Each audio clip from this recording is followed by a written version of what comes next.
Randy Orton appears to be recruiting an old friend to return to WWE, so we'll see what's going on there. We'll also check out what's new with the Bloodline, Cody Rhodes, and more. Starting things off with some big news involving Randy Orton.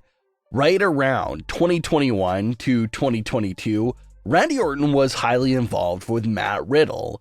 It's been said several times that Riddle and Orton's time together was originally only supposed to last a few weeks before they both went their separate ways. But the story caught so much fire that they became a permanent tag team and had a very long and successful run together. There was a lot of hype regarding the direction of the tag team and who was going to turn on the other first. Some fans thought that vintage Randy Orton would come into play and he'll betray Matt Riddle, since Orton does have a rich history of never in his life being loyal to any of his tag team partners.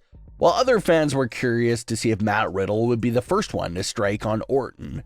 But we didn't get to see either of those options because the tag team would be forced to come to an abrupt conclusion due to Randy Orton's injury that took him out of action for well over a year. Matt Riddle would hang around for a little bit after Orton's injury hiatus until he was later released from the company.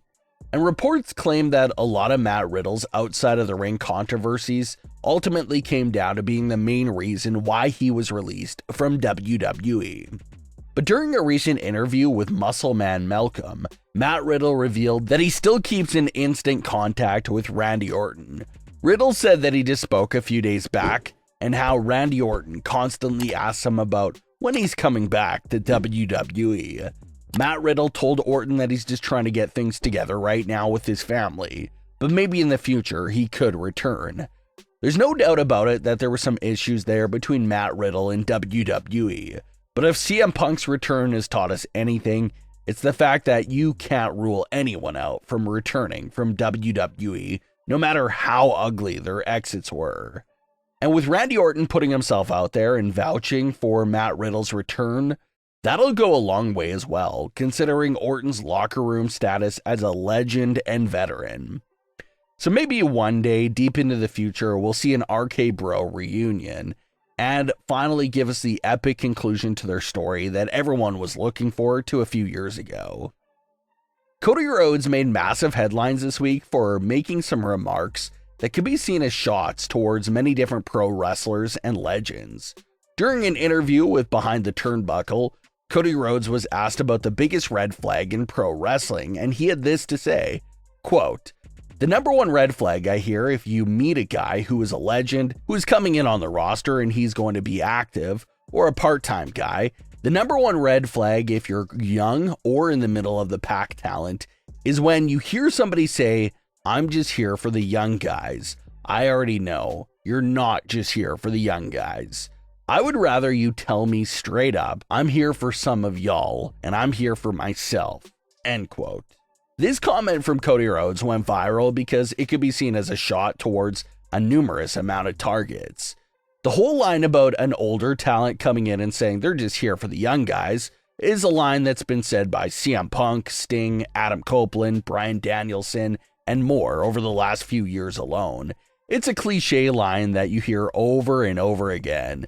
And it looks like Cody Rhodes is putting the notice out there for the lower card talent to be on high alert for anyone that uses that line because they're not being genuine at all. In Cody's eyes, anyone who says that is lying because they're only there for themselves and to work with a few select stars, and that's it.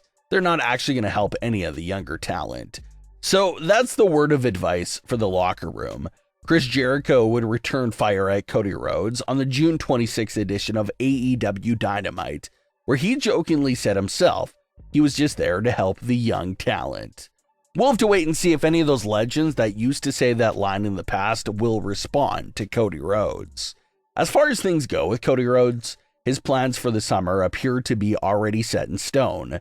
Cody will be feuding with Solo Sikoa and the Bloodline all the way through SummerSlam. There'll be a big 6-man tag match at Money in the Bank.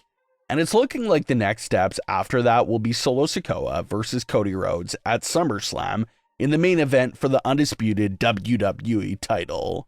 It'll be a big title defense for Cody Rhodes, maybe one of the biggest defenses to date. And for Solo Sikoa, it'll obviously be one of the biggest matches ever in his WWE career.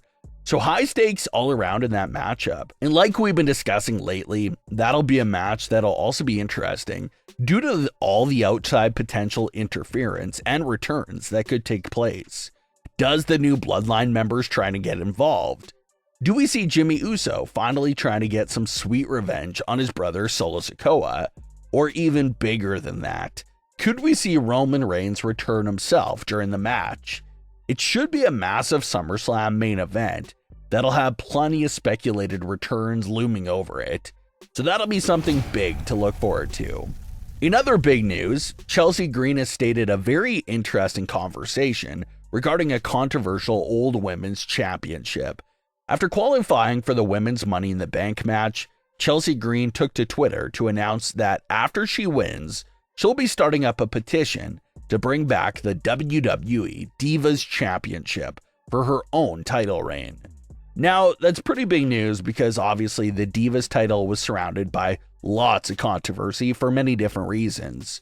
People didn't like the word divas in general because that was WWE's old name for any female member on their active roster. They weren't even labeled as WWE Superstars or WWE Women, just WWE Divas.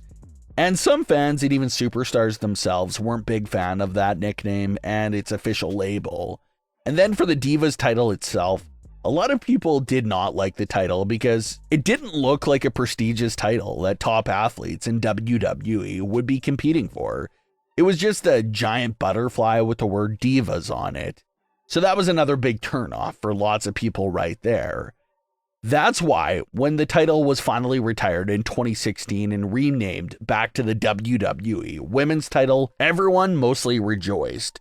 But it looks like Chelsea Green's character loves the idea of being an actual diva in terms of the Hollywood definition of the word.